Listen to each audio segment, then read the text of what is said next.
Há umas 2 semanas atrás, ouvi na mídia que uma mulher foi morta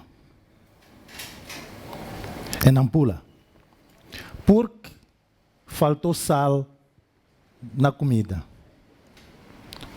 O marido optou por matar ela. Estamos a acompanhar os casos da Beira. Já temos este ano 23 casos de mulheres que são mortas, são violadas. Estamos a perceber o quão desprezível tornamos a vida de uma mulher. Estamos a perceber o quão desprezível tornamos a vida das mulheres. Há que troco. E se formos a perceber que coisas são essas, tão pequeninas, mas tão pequeninas, que nos levam a acharmos que estamos a fazer a justiça, matarmos a mulher, agredirmos a pessoa. Eu procuro, às vezes, razões para perceber o que nos leva a estas coisas. Há um ato macabro como esse. Lembro-me que há um tempo atrás, eu, Gilberto, já passei por várias sessões, vários momentos de reflexão acerca da violência, acerca da desigualdade de género. Mas algo me chamou a atenção, que foi um dia desses. Acordei, fui tomar banho. Então, depois do banho, fui ao guarda-fato para ir tirar a calça que deveria vestir naquele dia. E, no entanto, sabem que uma calça, quando fica no cabide, ela gera uma linha, né? Que fica, portanto, está dobrada, então gera aquela linha, que é um vínculo. E fica feio vestir com aquele vínculo, né? Geralmente achamos que é importante passar a ferro. E, no entanto, tiro a calça, minha esposa estava no banho, porque ambos trabalhamos, dali a ideia era irmos trabalhar. E vejo que a calça está naquele estado, e o que eu fiz? Vesti a calça. Eu disse, a minha mulher não cumpriu com o seu papel. Ela deveria ter engomado isto. Como é que ela não viu isto? Aquilo foi um teatro, sabe? Às vezes digo, é um teatro barato, né? Porque veio um clique naquele momento. Eu disse, eu acho que posso engomar, devo engomar essas calças, porque as calças são minhas. Então, tenho responsabilidade por elas. Não é necessariamente a minha esposa que tem que fazer isto. E tratei de tirar as calças, engomei, nem levei 1 minuto. Voltei a vestir. A minha mulher, quando saiu da casa de banho, ou do banho, desculpa, nem se apercebeu do que aconteceu ali. Daquele teatro barato que eu provoquei naquele momento. Mas isso fez-nos começar o dia bem e terminarmos bem. Uma coisa tão pequenina como um vínculo poderia estragar um dia. Sem aquele clique, e que acredito que esse clique também não veio só assim. Veio porque já fui envolvido em vários outros processos de reflexão sobre o assunto. E significava também que a questão de mudança, ela vai acontecendo, pode levar um tempo, mas vai acontecer.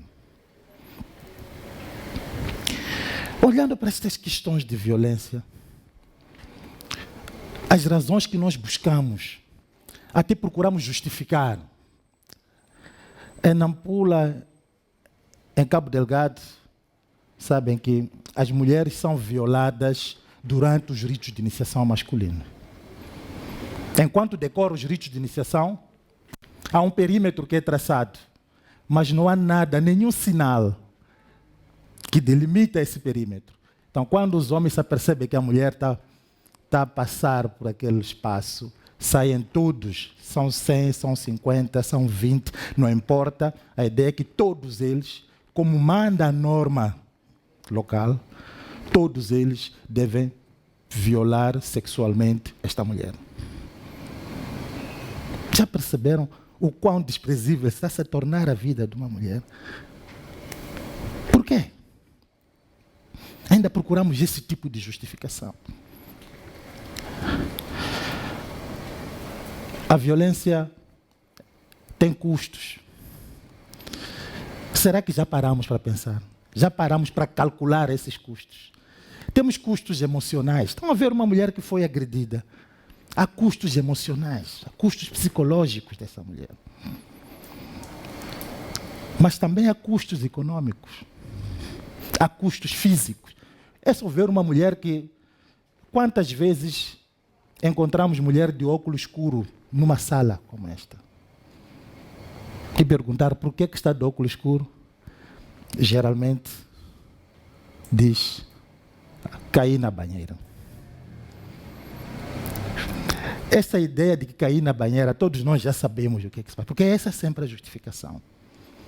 E procura proteger este homem que praticou um ato criminoso, como a violência. Quantas vezes nós tornamos-nos cúmplices da violência? Todos nós e todas nós acabamos sendo cúmplices da violência. Todas e todos nós acabamos sendo cúmplices porque somos tolerantes à violência. Acontece uma situação de violência que nós procuramos fazer, no mínimo, é dizer, esquece lá esse assunto. A nível da família, quantas vezes escondemos os casos de violência? Quantas vezes escondemos os casos de violência a nível da comunidade? Até porque os líderes também têm um papel nisso. São eles que têm esse papel de resolver o problema. Mas escondemos esses casos. O caso não pode ir à polícia. Portanto, é falta de respeito você queixar ao seu marido. Mas o que é falta de respeito aqui, no fundo? A falta de respeito, para mim, é quem agride a outra pessoa. Porque se eu te agrido, é porque não tenho respeito, não tenho nenhum sentimento de respeito por si. Não tenho nenhuma consideração consigo. E você que é agredida, por favor, não há amor a isto. Isto é agressão e uma manifestação de falta de respeito para consigo. A violência é um veneno, sabe? Que é um veneno social. É um veneno que mata. Desde o início aqui estou a falar de casos dramáticos, de morte. A violência mata, seja a curto, a médio ou a longo prazo. E vejam que quanto mais se prolongar, mais destrói. Destrói os indivíduos, destrói as famílias, destrói a sociedade. Onde é que estamos nós? Quantas vezes levantamos voz para dizer não? É interessante também quando temos situações de violência na família. Sabe o que acontece? É que muitas das vezes procuramos padrinhos para resolver, ajudarem-nos a resolver o problema. E os padrinhos têm uma mensagem, acho que está gravada até na sua mente, que é, quando há situações de violência temos que dizer isso. E geralmente a mensagem é, vamos lá dialogar. Vamos lá dialogar. Sentem, conversem sobre este assunto. Não é isso? Mas será que nós sabemos dialogar? Sabemos o que é diálogo? Como é que podemos ter um diálogo quando a nossa socialização não nos dá ferramentas para isto? Até porque nós homens somos socializados para falar. Temos que falar, dar ordens. A mulher tem que ouvir e cumprir o que nós estamos a falar. Então, qual é o espaço aqui para o diálogo? E geralmente, até quando regressam a casa, porque a maior interessada em resolver esse problema, esse conflito, é a mulher. Então, quando diz, amor, acho que temos que sentar agora, temos que dialogar sobre este assunto.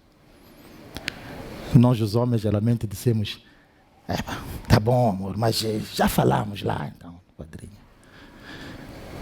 E ela repete, mas amor, o padrinho disse que devemos conversar. Ainda não conversamos. Estou a dizer que já falamos. E aí, a mulher, porque não quer aguçar mais este conflito, prefere calar-se. E é um silêncio, não é porque ela está bem, é um silêncio porque isso lhe dói no coração. Se nós tivéssemos esses óculos, esses binóculos, de poder ver como é que está o coração da pessoa que está diante de nós, que nos agredimos, eu acho que isso poderia também nos dar outro clique, sabe? E quando este casal sai, no dia seguinte, o padrinho pergunta, que tal ontem? Conversaram? Adivinham a resposta, né? Qual é a resposta? Sim, falamos, já está tudo bem. Mas falamos aonde? O problema está ali. Então precisamos de dialogar, amigos. Se calhar precisamos até de uma escola de diálogo. E este fato nós transportamos até mesmo para lugares cimeiros de tomada de decisão para o país. Porque temos que afirmarmos como homens, e sendo que uma das formas da afirmação masculina é o poder, exercício do poder, e esse poder deve ser reforçado quando sentimos-nos ameaçados com a agressão, com a violência. Então, é assim como respondemos a todos os níveis. Na família, na comunidade, nas instituições. É assim como respondemos. Para onde é que vamos? Assim, desta forma. Para onde é que nós queremos levar este veneno social? E, no fundo, até acho violência tão desnecessária, sabe? Algo tão desnecessário. Porque nós temos alternativas à violência até. A violência acaba sendo uma opção. Nós optamos pela violência. E há muitas alternativas. Não são fáceis. Mas nós podemos, perante uma tensão, podemos sair daquele espaço de tensão, simplesmente. Se não sairmos, podemos procurar acalmarmos e estabelecer este diálogo. Embora ainda tenhamos que aprender, mas estarmos abertos a ouvir a outra pessoa. Se não conseguimos falar, pelo menos ouvir a outra pessoa. Porque o poder da escuta é muito forte. A violência acaba sendo uma conveniência para nós. Porque quando estamos perante uma pessoa, mesmo que seja uma mulher, que tem maior poder que nós não praticamos essa violência. Quando sentimos que a outra pessoa tem mais poder que nós, por mais raiva que a gente tenha, ficamos mesmo na raiva. Não praticamos essa violência. Basta simplesmente percebermos que a outra pessoa tem menos violência, tem menos poder que eu, aí tenho o campo aberto para realizar. Me assustam os dados no país, me assustam os dados no mundo. Procurei perceber com a polícia, mas quantos casos de violência tivemos em 2001? Pelo menos que deram entrada na polícia. Sabemos que nem todos chegam lá. Quando me falaram de 11.873 casos de violência. E desses, mais de 9.000 foram contra mulheres. Em que mundo nós estamos? Onde é que estão as nossas vozes? Eu acho que nós precisamos, de facto, de ressignificar as masculinidades. Precisamos de ressignificar este homem, esta forma de ser e de estar de homem. Até porque tivemos a capacidade de construir este homem, então também teremos a capacidade de desconstruir e construir algo que seja muito mais equitativo, muito mais respeitoso e que nos cria, de facto, o bem-estar a todos nós. Mas não é só ressignificar as masculinidades, precisamos também de ressignificar as feminilidades também. Porque não podemos a mulher se afirmar como mulher quando ela fica no silêncio, carregando essas dores. Não podemos. Não podemos aceitar que a mulher não denuncie um caso de violência só para se afirmar como mulher. E vejam que as mulheres são quase culpadas em tudo. Os meus colegas passaram aqui e mostraram um pouco isso. Acabam sendo culpadas de tudo. Veja, quando ela sofre violência, ninguém pergunta por que ele bateu. Por que ele agrediu? A pergunta é sempre o que ela fez. Já partimos do princípio que a mulher fez alguma coisa para merecer aquela violência. Que mundo é este? Que sociedade é esta? Qual é a nossa posição? Nós, como sociedade, o que eu vejo até agora é, de facto, essa tolerância que vamos manifestando, esta cumplicidade que vamos manifestando, a todos os níveis, desde o indivíduo, na família, na comunidade, até nas instituições sociais. Somos tão tolerantes à violência. Se nós escondemos os casos, já estamos a ser tolerantes, estamos a ser cúmplices. Idem na comunidade, nas instituições sociais, lideranças comunitárias. Quantos líderes dizem, vamos lá resolver o assunto aqui? Com aquela célebre palavra, vão lá dialogar em casa. E sabemos que não vai acontecer diálogo. E se chegamos às instituições de justiça, também encontramos situações de tolerância, que também acabam sendo cúmplices a esse problema. Quando uma mulher chega numa instituição de justiça, busca dessa justiça, porque sofreu violência, encontramos pessoas que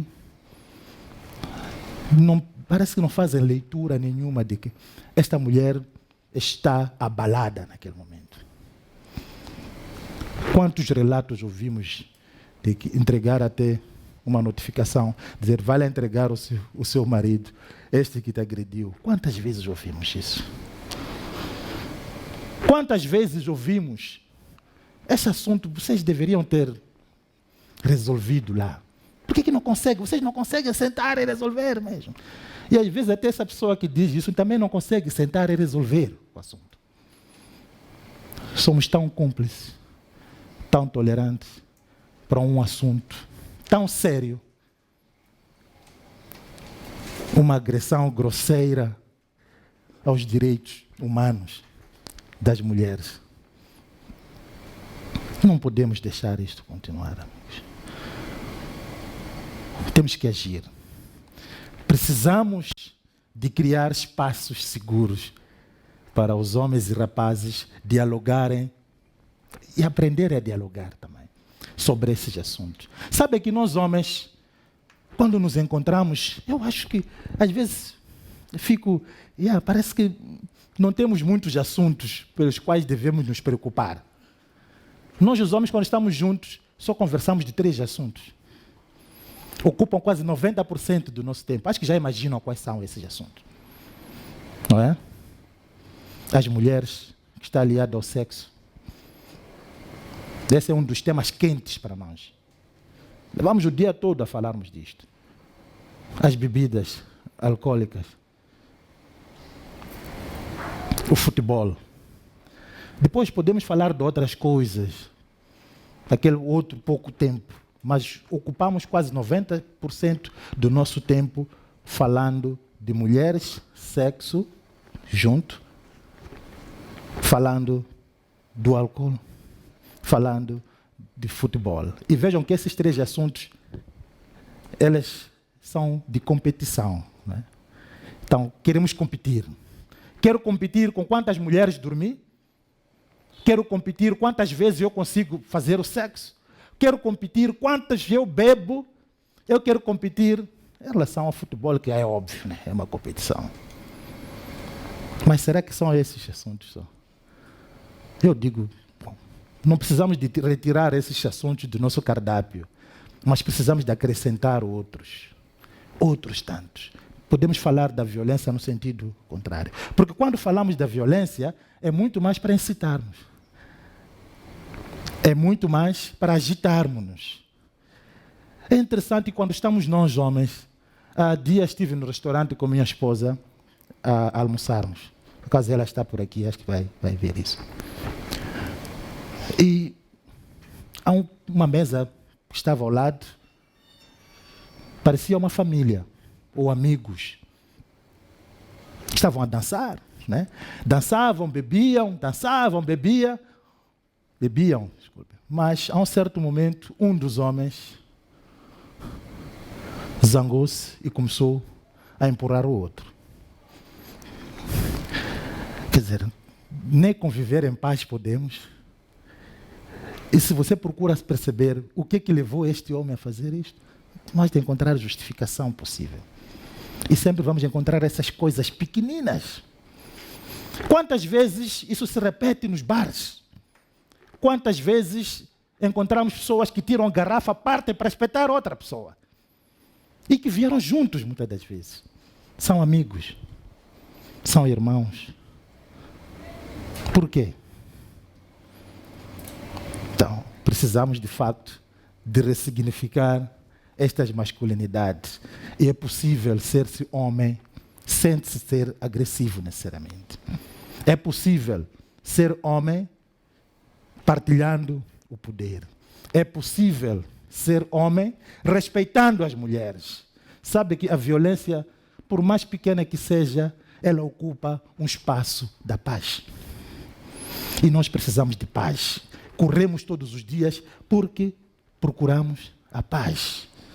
Enquanto tivermos violência, não temos paz. Enquanto não tivermos paz, não podemos ser felizes. Não podemos nos dar como uma sociedade feliz. Enquanto não nos emanciparmos, nós homens, não podemos nos dar como homens que são homens de verdade. Vamos lá combinar, né? Precisamos de emancipar também os homens. O emancipar o homem é que ele tem que ficar à vontade para dizer que eu amo a outra pessoa. Tem que ficar à vontade para exteriorizar os sentimentos. Tem que ficar à vontade para ele dizer em voz alta, eu respeito as mulheres. Tem que ficar à vontade para abraçar a outra pessoa. Nós temos um problema com o abraçar da outra pessoa. Podemos isso tudo ressignificar, mas depende de nós. Nós é que construímos, nós podemos desconstruir. É verdade que não é fácil, é difícil. Eu também encarei várias situações na minha vida. Mas podemos chegar lá. E vejam que a mudança, mesmo que seja a mudança de casa, uma mudança de casa, eu digo, estou a mudar de casa, não é tão tranquila assim, né? Porque tenho que desarrumar as coisas e depois chegar em outro lugar, desarrumado e arrumar as coisas. Então, mudança é isto. É chato aquele processo. Mas precisamos dessa chatice muitas das vezes. Não temos como contornar essa chatice. Precisamos de criar o mesmo entendimento do problema a todos aqueles níveis que falamos. Indivíduo, família, comunidade, instituições sociais e o Estado. Temos que ter o mesmo entendimento do problema. E isso nos ajuda a termos o mesmo entendimento da solução também desse problema. todos percebermos que não podemos ser tolerantes de maneira nenhuma e que temos que acabar, temos que erradicar definitivamente este mal, este veneno social que está a matar, está a matar, está a matar. Deus. Muito obrigado.